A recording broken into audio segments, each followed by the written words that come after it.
প্রিয় ছাত্রছাত্রীরা, আজকের পর্বে আলোচনা করব দ্বাদশ শ্রেণী অর্থাৎ তোমাদের যে তৃতীয় সেমিস্টার রয়েছে সেই তৃতীয় সেমিস্টারের এনভায়রনমেন্টাল স্টাডিজ ইভিএস বিষয়ের সম্পূর্ণ সিলেবাস নিয়ে পরিমার্জিত যে সিলেবাস রয়েছে সেগুলো নিয়ে আলোচনা করব আজকের এই পর্বে। তোমাদের যাদের এই ইভিএস বিষয়টি রয়েছে তাদের জন্য এই সিলেবাস দেখা অবশ্যই কিন্তু জরুরি। তো সিলেবাসটা তোমরা আগে দেখে নাও কোন কোন অংশ বা অধ্যায়গুলো তোমাদের রয়েছে, যেগুলো তোমাদের পড়ার ক্ষেত্রে কিন্তু অনেকটাই এগিয়ে রাখবে। তাই সিলেবাস তোমাকে সর্বপ্রথম যে কোনো বিষয় পড়ার আগে সিলেবাস তোমাকে আগে জানতেই হবে। তো দেখো সিলেবাস প্রথম তোমাদের বলে রাখি, এই যে তোমাদের থার্ড সেমিস্টার হবে, দেখো এখানে লেখা রয়েছে থার্ড সেমিস্টার, ঠিক আছে। এটা এমসিকিউ বেসড হবে, যেখানে প্রশ্ন থাকবে তোমাদের কিন্তু 40। প্রত্যেকটা প্রশ্নর মার্কস কিন্তু 1 করে থাকবে।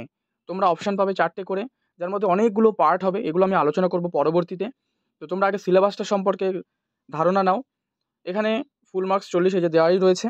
তো প্রথম তোমাদের যে অধ্যায়টা রয়েছে, আচ্ছা এখানে 5 দাগ কেন দেওয়া রয়েছে জানো? কারণ ফার্স্ট সেমিস্টারে 1 আর 2 ছিল, সেকেন্ড সেমিস্টারে 3, 4 ছিল, আর থার্ড সেমিস্টারে 5 অ্যান্ড 6। তো সেক্ষেত্রে 5 নম্বরে তোমাদের দেওয়া রয়েছে প্রিন্সিপালস অফ ইকোলজি। তোমাদের আমি সম্পূর্ণটা বাংলা ভাষায় আলোচনা করে দিচ্ছি, তোমরা একবার দেখে নাও।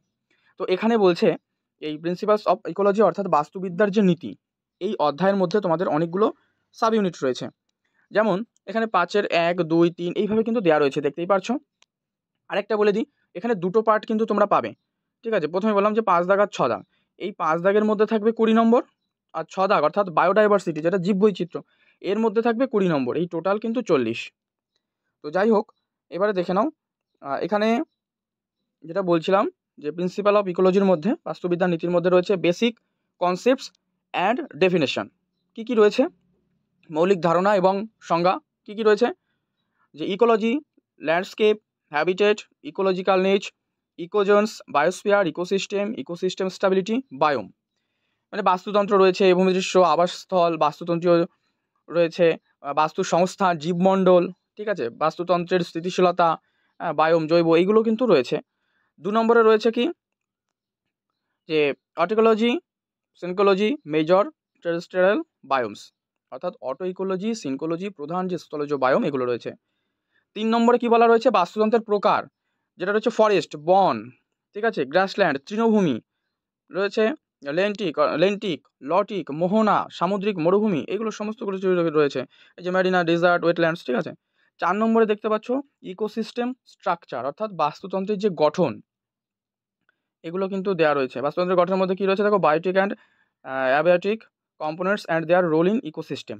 মানে বাস্তুতন্ত্রের গঠনে কী রয়েছে, জৈব এবং অজৈবিক উপাদান এবং বাস্তুতন্ত্রের যে ভূমিকা রয়েছে এই পার্টটি।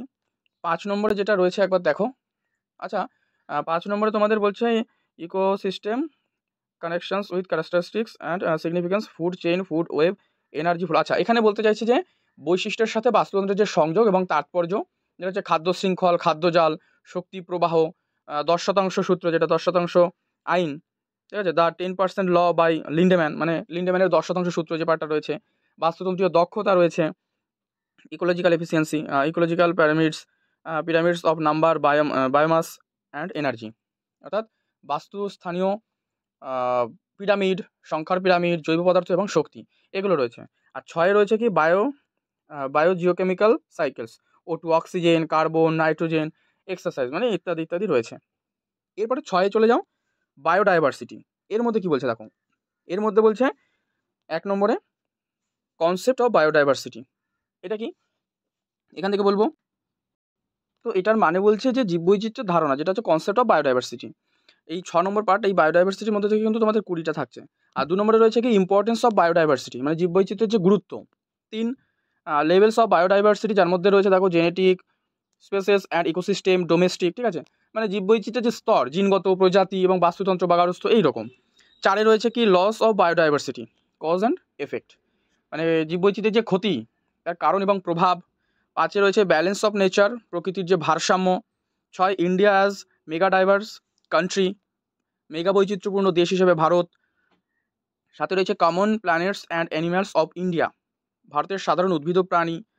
ইকোনমিক ইম্পর্টেন্স, এখানে রয়েছে ভারতের সাধারণ, এটা হচ্ছে অর্থনৈতিক গুরুত্ব, ইকোনমিক যেহেতু বলেছে, অর্থনৈতিক গুরুত্ব। Wild life of in trade, তার মানে কি বাণিজ্যে বন্যপ্রাণ। কী কী বলছে দেখো, লিগাল, আইনি, ইললিগাল বেআইনি বা অবৈধ, চ্যালেঞ্জেস অ্যান্ড সলিউশন, চ্যালেঞ্জ এবং সমাধান, মানে আইনি সমাধান রয়েছে, চ্যালেঞ্জ রয়েছে, অবৈধ চ্যালেঞ্জ রয়েছে, সমাধান রয়েছে, এই পার্টগুলো। আর 10-এ কী রয়েছে দেখো, strategies and needs of conservation, in situ, ex situ, red data book, IUCN category exercise, এগুলো মানে সংরক্ষণের কৌশল এবং প্রয়োজনীয়তা, স্থান বহির্ভাগ, যে তথ্যগুলো, যে বইগুলো রয়েছে, যে এক্স সিটু, ইন সিটু, লাল ডেটা বুক মানে রেড ডেটা বুক, তারপর রয়েছে IUCN, এই বিভাগ।